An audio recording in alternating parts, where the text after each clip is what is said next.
Hello everyone, I wish you all a very happy 75th Independence Day. My best wish to all the people present here and to those who are listening to my short speech.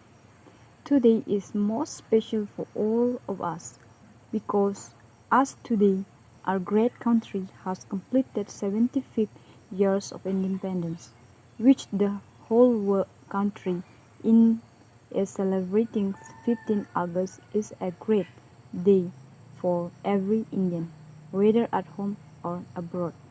And I hope that our future generation will also continue to celebrate our Independence Day in the same way.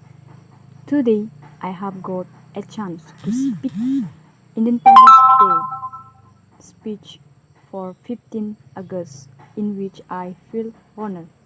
15 August has always been so special for us that a day when we remember all the glory of our country as we remember the struggle and efforts of Indian freedom fighters who fought for Indian independence.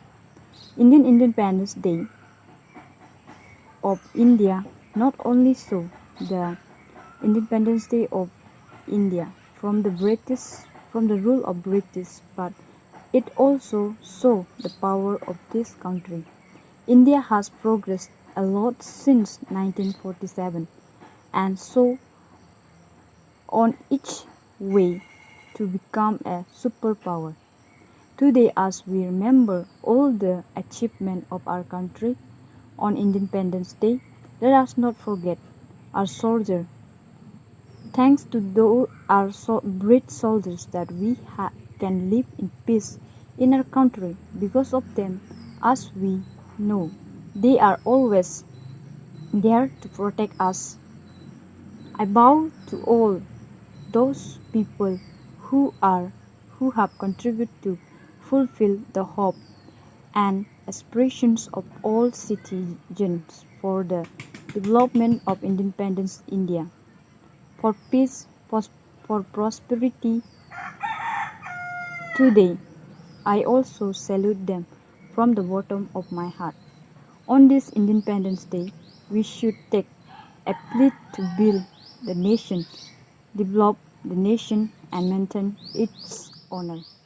Many wish to all on 76th Independence Day of this great country.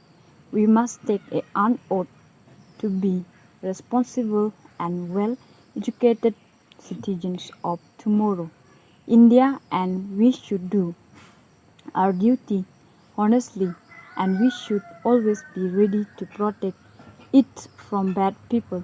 It is our duty to take our nation forward.